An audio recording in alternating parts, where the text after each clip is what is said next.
सभी प्यारे भक्तों को राम राम। आज भक्तमाल में से कथा करेंगे गुरु भक्त उपमन्यु, गुरु भक्त उत्तक और भक्त गोकर्ण।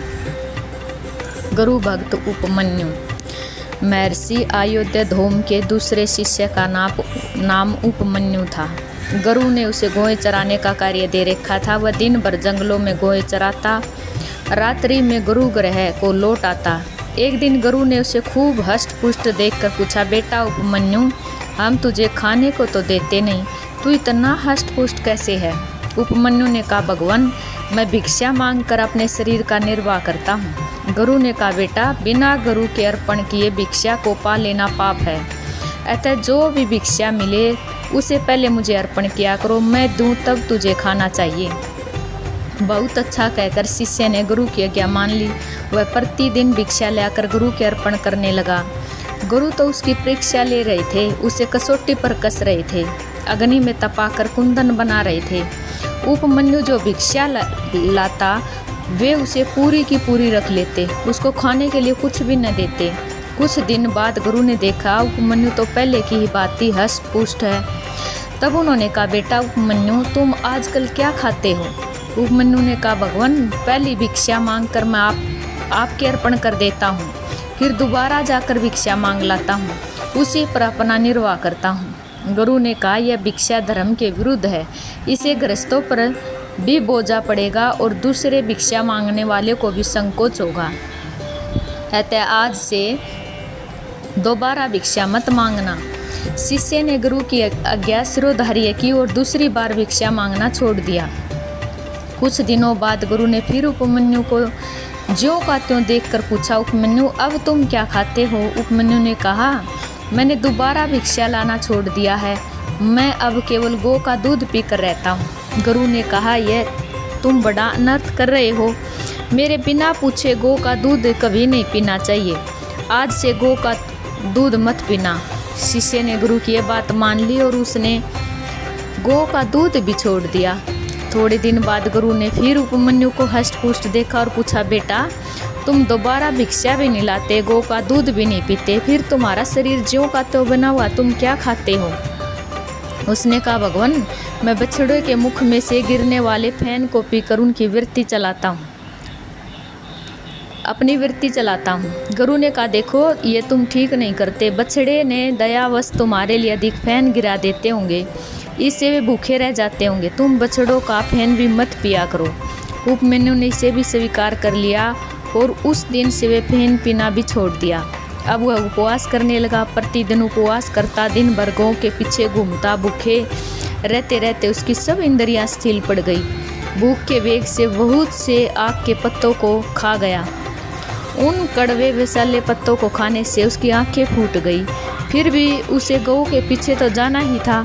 वह धीरे धीरे आवाज़ के सहारे गौ के पीछे चलने लगा। आगे कुआं था, उसमें गिर पड़ा। गुरु उसके साथ निर्दयता के कारण ऐसा बर्ताव नहीं करते थे।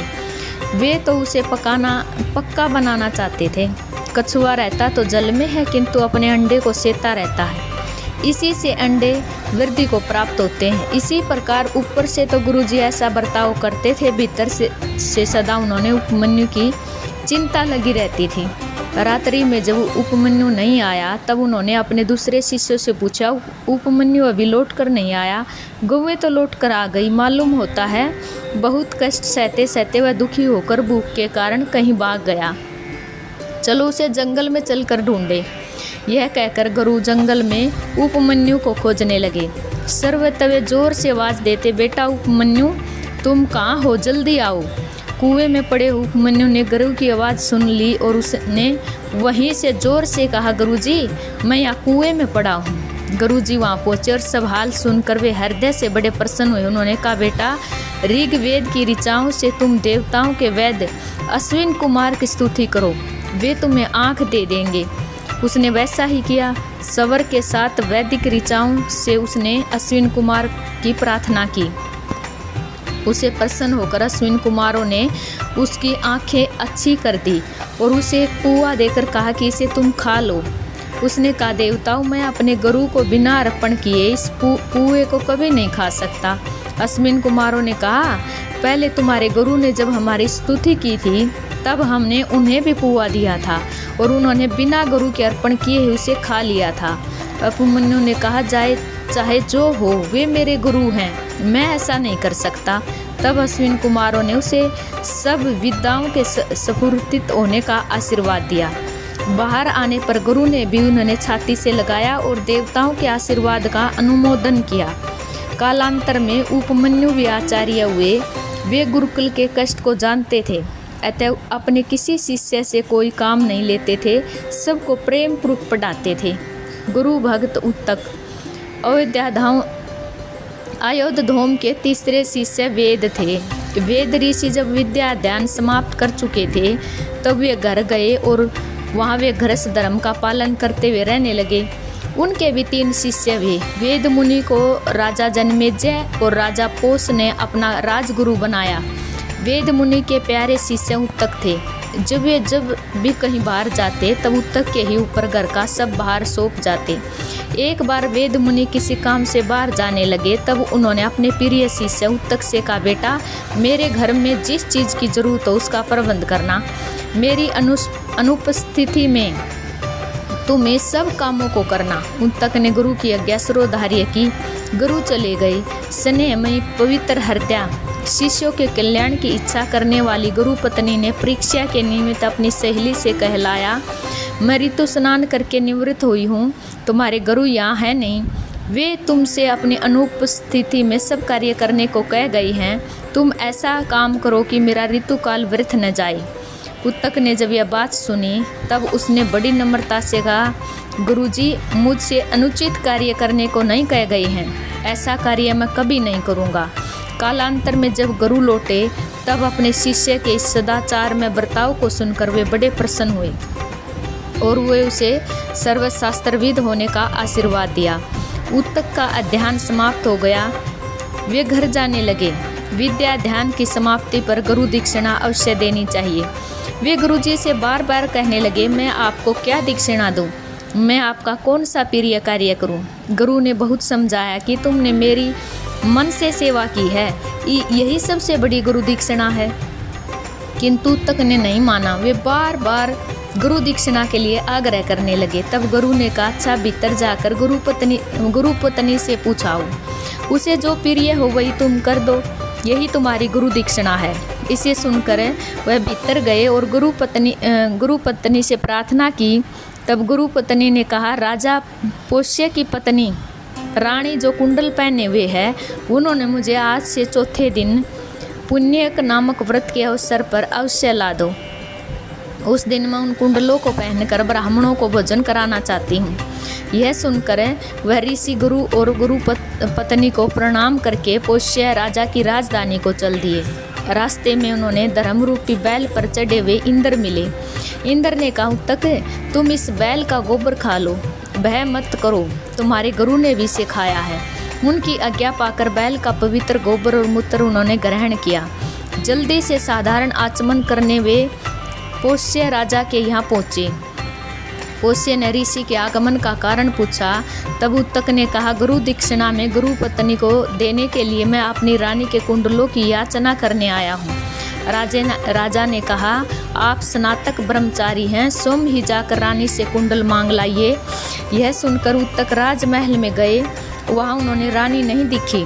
तब राजा के पास आकर बोले, महाराज क्या आप मुझसे हंसी करते हैं? रानी तो भीतर नहीं है।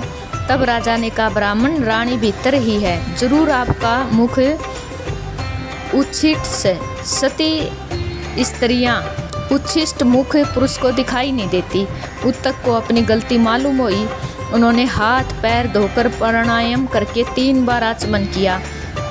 तब वे भीतर गए। वहां जाते ही रानी दिखाई दी। उत्तक का उन्होंने सत्कार किया और आने का कारण पूछा। उत्तक ने कहा, गुरु पत्नी के लिए मैं आपके कुंडलों की याचना करने आया हूँ।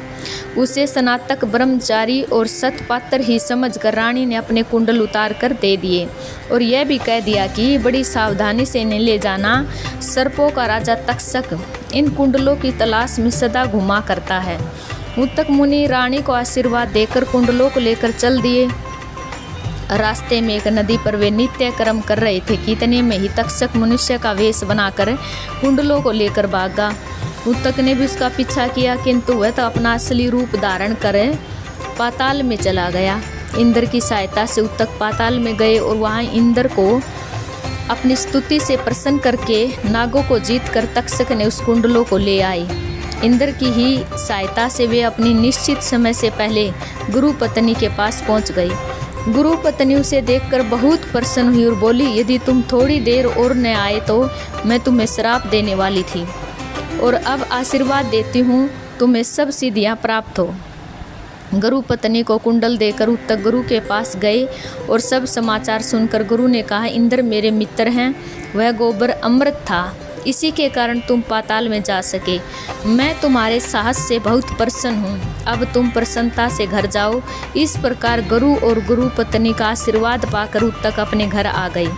उत्तक बड़े ही प्रतापी तपस्वी ज्ञानी ऋषि थे और भगवान श्री कृष्ण ने महाभारत युद्ध के अंतर द्वारका लौटते समय इन्हें अपनी महिमा विराट स्वरूप का दर्शन कराया था। भक्त गोकर्ण। पूर्व काल में दक्षिण भारत की तुंगभद्रा नदी के तट पर एक सुंदर नगरी थी। वहाँ आत्मदेव नामक एक सदाचारी विद्वान तथा धनवान ब्राह्मण रहता था। उसकी स्त्री का नाम धुंधली था। वह बड़ी कलहकारिणी थी और उस ब्राह्मण दंपति को सब प्रकार के सांसारिक सुख प्राप्त होने पर भी संतान का अभाव बहुत खटकता था। उन्होंने संतान के निमित्त बहुत से उद्योग किए, परंतु सब निष्फल हुए। एक दिन इसी चिंता में ब्राह्मण घर से निकल पड़ा। वन में जाकर एक तालाब के किनारे बैठ गया। वहाँ उसे एक सन्यासी महात्मा के दर्शन हुए।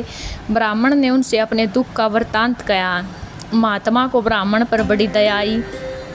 उन्होंने ध्यान के द्वारा उसके प्रारब्ध को जानकर कहा, ब्राह्मण, तुम्हारे प्रारब्ध में 7 जन्मों तक संति का योग नहीं है, अतः तुम्हें संतान की चिंता छोड़कर भगवान में मन लगाना चाहिए। परंतु ब्राह्मण को महात्मा के वचनों से संतोष नहीं हुआ। वो बोला, महाराज, मुझे आपका ज्ञान नहीं चाहिए, मुझे तो संतान दीजिए, वह तो मैं अभी आपके सामने प्राण त्याग करता हूँ। ब्राह्मण के इस हट को देखकर महात्मा ने कहा, तुम्हारा इस प्रकार हट करना ठीक नहीं। विधाता के लेख के विरुद्ध पुत्र प्राप्त होने से तुम्हें सुख न होगा, किंतु फिर भी तुम न मानोगे तो यह फल ले लो। इसे तुम घर ले जाकर अपनी स्त्री को खिला दो, इसे तुम्हें पुत्र होगा। परंतु तुम्हारी स्त्री को चाहिए कि वह पुत्र उत्पन्न होने के समय तक पवित्रता से रहे, सत्य बोले, दान करे और एक समय भात खाकर जीवन निर्वाह करे, इससे तुम्हें अच्छी संतान होगी। यह कहकर ब्राह्मण को उन्होंने एक फल दिया। ब्राह्मण ने ले जाकर फल अपनी स्त्री को दे दिया। उस स्त्री ने सोचा, फल खाने से मुझे नियम पूर्वक रहना पड़ेगा, गर्भ धारण से भी कष्ट होगा और पुत्र उत्पन्न हो जाने पर उसके लालन पालन में बड़े कष्टों का सामना करना पड़ेगा, इससे तो बांझ रहना ही अच्छा है। यह सोचकर उसने फल अपनी गौ को खिला दिया और पति से झूठ मूठ कह दिया कि मैंने फल खा लिया। और उन्हीं दिनों उनकी छोटी बहन गर्भवती हुई और धुंधली ने उसके साथ यह तय कर लिया कि जो संतान उसे होगी उसे लाकर वह धुंधली को दे देगी। और समय आने पर धुंधली की बहन के एक पुत्र हुआ और उसने उसे लाकर धुंधली को दे दिया। लोक में यह प्रसिद्ध कर दिया गया कि धुंधली के पुत्र हुआ और उनका नाम धुंधकारी रखा गया। 3 मास के अंतर गौ को भी एक बालक उत्पन्न हुआ। उसके सभी अवयव मनुष्य के से थे, केवल कान गौ के थे, इसलिए उसका नाम गोकर्ण रखा गया। गोकर्ण देखने में बड़े सुंदर, तेजस्वी, बुद्धिमान थे। ये थोड़ी ही अवस्था में बड़े विद्वान और ज्ञानी हो गए। इधर धुंधकारी बड़ा दुष्चरित्र, आचारहीन, क्रोधी, चोर, निर्दयी और वेश्यागामी निकला। वह माता पिता को भी बहुत दुख देता और उन सब का धन अपहरण करके वेश्याओं को दे देता। आत्मदेव उसके बर्ताव से बहुत दुखी होकर रोने लगे। तब गोकर्ण ने उन्होंने समझाया और ज्ञान का उपदेश दिया। पुत्र के उपदेश से प्रभावित होकर वह वृद्ध ब्राह्मण घर से निकल पड़ा और वन में जाकर भगवान श्री हरि के परायण हो अपने शरीर त्याग दिया। पिता के चले जाने पर धुंधकारी ने उसका सारा धन नष्ट कर दिया और अपनी माता को बहुत सताने लगा, जिससे दुखी होकर उसने कुएं में गिरकर प्राण त्याग दिए। गोकर्ण ने जब घर में रहना उचित नहीं समझा, वे तीर्थ यात्रा के निमित्त वहां से चल दिए और उन्होंने माता की मृत्यु और पिता के वनवास का और घर की सारी संपत्ति के नष्ट हो जाने का तनिक भी दुख न हुआ, क्योंकि उनकी सर्वतः समबुद्धि हो गई थी। उनकी दृष्टि में न कोई शत्रु था न कोई मित्र था। इधर धुंधकारी 5 वेश्याओं को लेकर स्वच्छंदता पूर्वक घर में रहने लगा। एक दिन उन वेश्याओं ने उसे बड़ी निर्दयता पूर्वक मार डाला और उसके शरीर को किसी गड्ढे में डाल दिया। धुंधकारी अपने दूषित कर्मों से प्रेत योनि को प्राप्त हुआ और इधर उधर भटकता हुआ बहुत क्लेश पाने लगा। गोकर्ण ने जब उसकी मृत्यु का समाचार सुना तब गया जाकर वह उसका श्राद्ध किया और फिर जिस जिस तीर्थ में वे गए वहाँ उन्होंने बड़ी श्रद्धा के साथ उसे पिंडदान दिया। गोकर्ण तीर्थ यात्रा करके लौट आए और वे जब रात को घर में सोने लगे तब प्रेत बना हुआ धुंधकारी वहाँ अनेकों प्रकार के उत्पात मचाने लगा। गोकर्ण ने देखा कि अवश्य ही यह कोई प्रेत है और बड़ी धैर्य के साथ उसे पूछा कि तू कौन है और तेरी यह दशा किस प्रकार हुई।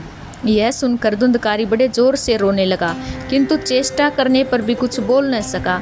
तब गोकर्ण ने अपनी अंजलि में जल लेकर मन ही मन कोई मंत्र पढ़ा और उस जल को उस प्रेत के ऊपर छिड़क दिया, जिससे वह पाप मुक्त होकर बोलने लगा।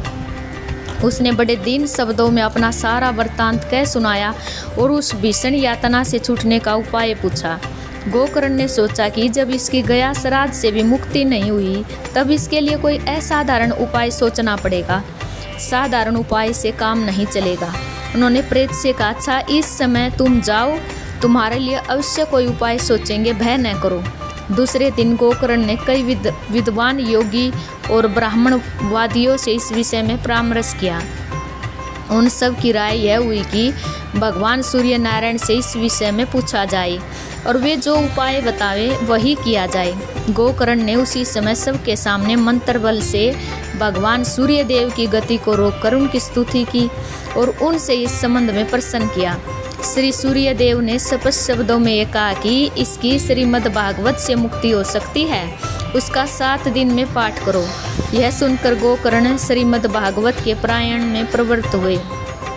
गोकर्ण के द्वारा श्रीमद् भागवत के पाठ का समाचार सुनकर आसपास के गांव के बहुत से लोग वहां एकत्रित हो गए। जिस समय व्यास आसन पर बैठकर गोकर्ण ने कथा कहनी आरंभ की, उस समय धुंधकारी प्रेत भी कथा मंडप में आया और बैठने के लिए इधर उधर स्थान ढूंढने लगा। उसने देखा कि वहाँ 7 गांठों का एक ऊंचा सा बांस गड़ा है और वह वायु रूप तो था ही, उसी बांस की जड़ के एक छिद्र में घुसकर बैठ गया। ज्यों ही सायकाल हुआ और पहले दिन की कथा समाप्त हुई, लोगों ने देखा कि उस बांस की एक गांठ बड़ी कड़कड़ाहट के साथ टूट गई। दूसरे दिन दूसरी गांठ, तीसरे दिन तीसरी गांठ, इस प्रकार 7 दिनों में उस बांस की 7 गांठें टूट गई और कथा समाप्त होते होते वह धुंधकारी प्रेत योनि को त्याग कर दिव्य रूप को प्राप्त हो गया। लोगों ने देखा उसके गले में तुलसी की माला पड़ी हुई है, मस्तक पर मुकुट विराजमान है, कानों में कुंडल सुशोभित हैं, उसका श्याम वर्ण वह पीताम्बर पहने। वह गोकर्ण के सामने आकर खड़ा हो गया और हाथ जोड़कर कहने लगा, भाई गोकर्ण, तुमने मुझ पर बड़ी दया की जो मुझे इस प्रेत योनि से छुड़ाया। अब मैं इस दिव्य शरीर को प्राप्त कर भगवान के परम धाम को जा रहा हूँ। देखो मेरे लिए ये विमान खड़ा है और भगवान विष्णु के पार्षद मुझे बुला रहे हैं। यह कहकर वह सब लोगों के देखते हुए विमान पर आरूढ़ होकर भगवान विष्णु के परम धाम को चला गया। सावन के महीने में गोकर्ण ने फिर उसी प्रकार श्रीमद् भागवत की कथा कही। कथा समाप्ति के दिन स्वयं भगवान अपने पार्षदों सहित अनेक विमानों को साथ लेकर वहां प्रकट हुए और जय जयकार की ध्वनि से आकाश गूंज उठा। भगवान ने स्वयं अपना पांचजन्य शंख बजाया और गोकर्ण को हृदय से लगाकर अपना चतुर्भुज रूप प्रदान किया। देखते देखते मंडप में उपस्थित श्रोतागण भी विष्णु रूप हो गए और उस गांव के और भी जितने लोग थे वे सब के सब महात्मा गोकर्ण की कृपा से विमानों पर बैठकर योगी दुर्लभ विष्णु लोक को चले गए। भगत वत्सल भगवान भी अपने भगत को साथ लेकर गोलोक को चले गए। इस प्रकार उस महान भगत ने अपनी भक्ति के प्रभाव से गांव भर का उद्धार कर दिया। बोलो।